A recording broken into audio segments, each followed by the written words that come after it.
ईमानदार और मेहनती पक्षी हमेशा कोई ना कोई काम कर ही लेता है और जो कामचोर और आलसी पक्षी होता है उसे कोई काम पसंद ही नहीं आता। चिड़िया का बेटा कुकू अब बड़ा हो गया था। वह अपनी माँ से कहता है, माँ, मैं अब कोई काम धंधा करना चाहता हूँ। मैं चाहता हूँ कि मैं बड़ा पक्षी बनूँ और अपनी मेहनत से बहुत आगे जाऊँ। मुझे अपने बेटे पर पूरा विश्वास है। मेरा बेटा मेहनत से काम करेगा। जो भी काम करेगा उसे दिल लगा कर करेगा। कुकू कोई काम करने घर से निकलता है। दूसरी तरफ पड़ोसी कवि का बेटा जग्गू भी काम करने लायक हो गया था।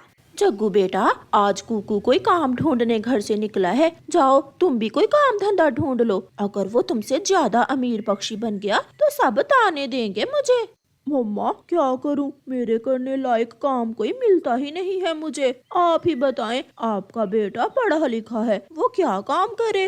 बेटा, अगर घर से निकलोगे तो कोई काम मिल ही जाएगा। फिर अपनी मम्मा के कहने पर जग्गू कौवा भी काम ढूंढने घर से निकलता है। कुकू उड़ता हुआ नदी की तरफ जा रहा था कि उसे रास्ते में मिठू तोता मिलता है। वो मिठू तोते से पूछता है, अंकल मिठू, आप बड़े हैं, आप मुझे बताएं कि मैं जंगल में कौन सा काम करूं? इस जंगल की जमीन बहुत जरखेज है बेटा, अगर तुम खेती बाड़ी करो तो बहुत आगे जा सकते हो। मिठू ये बताकर वहाँ से आगे चला जाता है। मगर मेरे पास तो बीज भी नहीं है, मैं कैसे खेती बाड़ी कर सकता हूँ? थोड़ी दूर कुकू को एक गेहूं का दाना जमीन पर पड़ा नजर आ जाता है। समय जाया करने से अच्छा है मैं काम शुरू करूं। 1 से 2, 2 से 3 और फिर 3 से 4। कुकू वो दाना उठाता है और नदी के पास खाली खेत में वो दाना बो देता है। काम मुश्किल है, मेहनत है, मगर मैं करूँगा। मैं एक दाने से पूरा खेत तैयार करूँगा। कुकू अपने दाने को पानी देता है। उधर जग्गू कौवा उड़ता हुआ कबूतर के पास जाता है। चाचा कबूतर, मैं घर से काम करने निकला हूँ, क्या आपके पास कोई काम है? हाँ, मेरी एक गाय है, अगर तुम मेरी गाय को चारा डाल दिया करो तो बदले में मैं तुम्हें पैसे दूंगा। ना चाचा कबूतर, ऐसा छोटा मोटा काम मैं नहीं करना चाहता, मैं तो कोई बड़ा काम करूँगा। पीछे से तोता भी आ जाता है। तो फिर खेती बाड़ी कर लो, चिड़िया का बेटा भी खेती बाड़ी ही शुरू कर रहा है।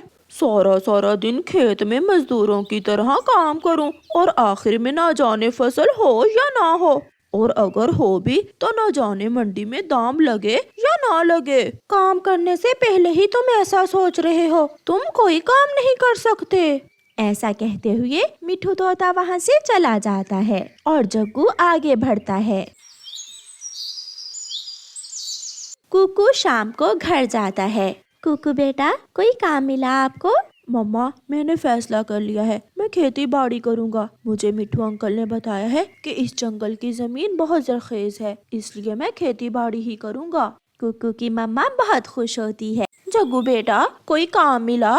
नहीं माँ, कल फिर से जाऊँगा। कोई छोटा मोटा काम तो मुझसे होगा नहीं, मैं तो कोई बड़ा काम ही करूँगा। ऐसे ही दिन गुजरते गए। कुकू अपने एक बीज से निकलने वाले गेहूं के पौधे की अच्छे से सेवा करता है और फिर एक दिन उसके पौधे पर लगने वाली गेहूं की बाली पककर तैयार हो जाती है। अब समय आ गया है जब मैं अपनी इस गेहूं की बाली से दाना अलग करूं। कुकू उस बाली से दाने अलग करता है और उसे उस एक बाली से 20 दाने हासिल होते हैं। वो उन दानों को खाने या घर ले जाने की बजाय फिर से जमीन में बो देता है। इस बार कुकू का एक दाना नहीं बल्कि 20 दाने थे। वो बहुत खुश था। जग्गू हर रोज सुबह सुबह घर से निकलता और सारा दिन काम की खोज करता, मगर उसे अभी तक कोई काम पसंद नहीं आया था। बुलबुल आंटी, आपके पास कोई काम है? हाँ बेटा, मेरे साथ जंगल जाया करो और फूल इकट्ठे करने में मेरी मदद किया करो। ये अच्छा काम है, मैं तुम्हें अच्छे पैसे दूंगी।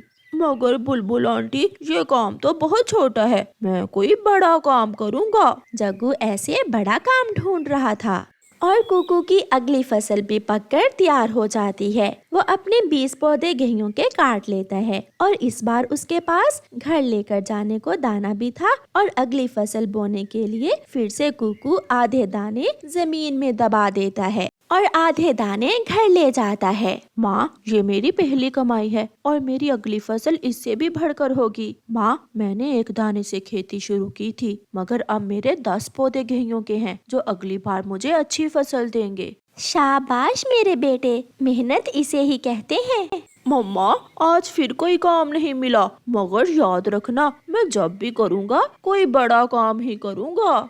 हाँ, शायद मेरे मरने के बाद।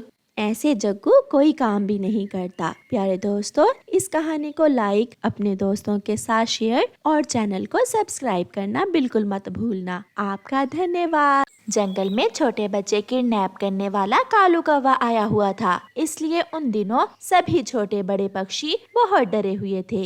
जब सारे बड़े पक्षी दाना लेने जंगल जाते तो कालू कौवा पीछे से आता। छोटे बुलबुल के बच्चे, लो ये चॉकलेट ले लो। आप बच्चे पकड़ने वाले तो नहीं है ना?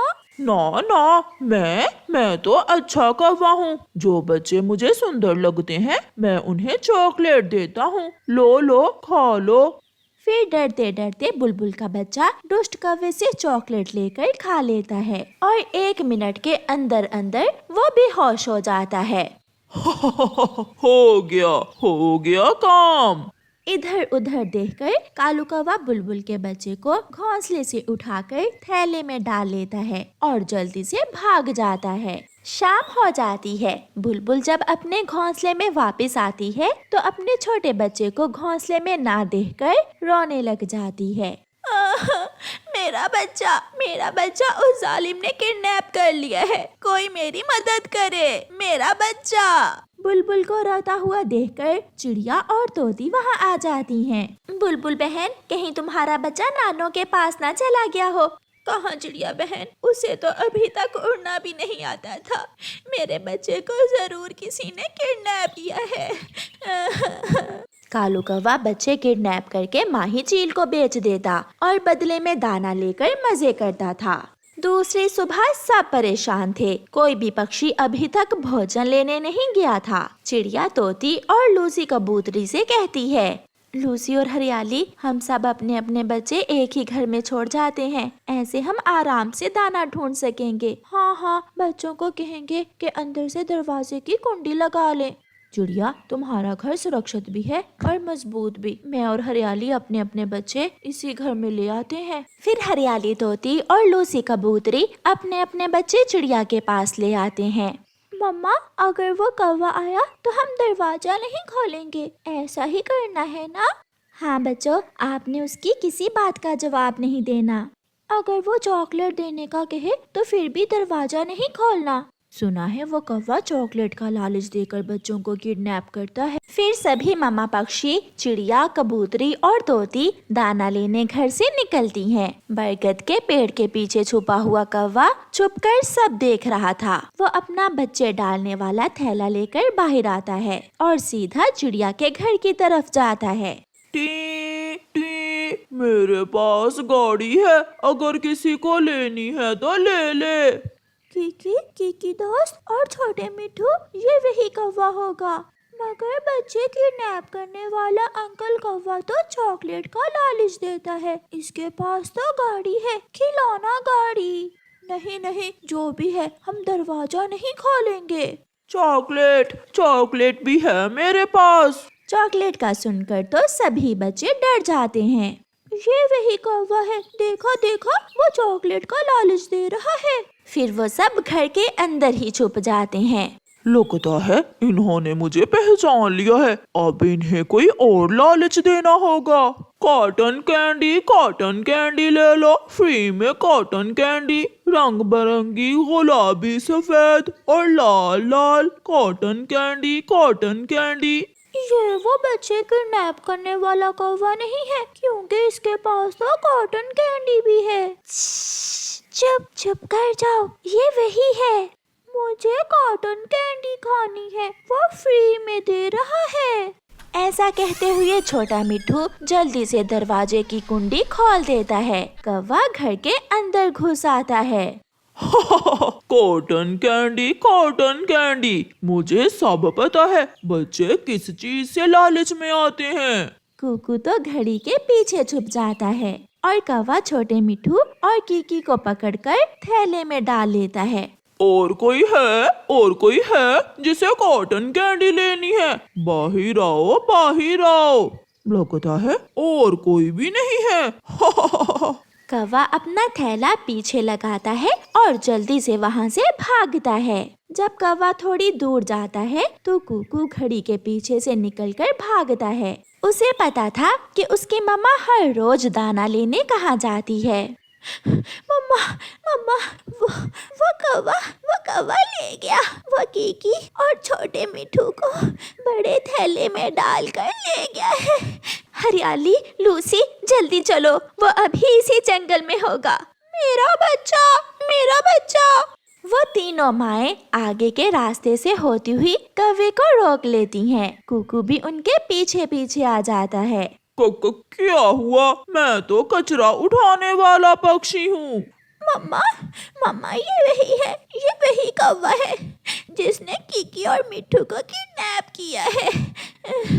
अपना थैला खाली करो, जल्दी करो, वरना हम बहुत मारेंगे तुम्हें। सारी मम्माएं मिलकर कौवे से थैला छीन लेती हैं और अपने बच्चों को थैले से बाहर निकाल लेती हैं। इसे पुलिस के हवाले करना होगा, फिर ही जंगल में शांति होगी। कुकू ने दिमाग से काम लेते हुए अपने दोस्तों की जान बचाई थी और छोटे मिट्ठू के लालच ने उन्हें खतरे में डाल दिया था। चिड़िया पुलिस को बुलाती है और पुलिस उस किडनैपर कौवे को पुलिस वैन में डालकर ले जाती है। प्यारे दोस्तों, इस कहानी को लाइक, अपने दोस्तों के साथ शेयर और चैनल को सब्सक्राइब करना बिल्कुल मत भूलना। आपका धन्यवाद।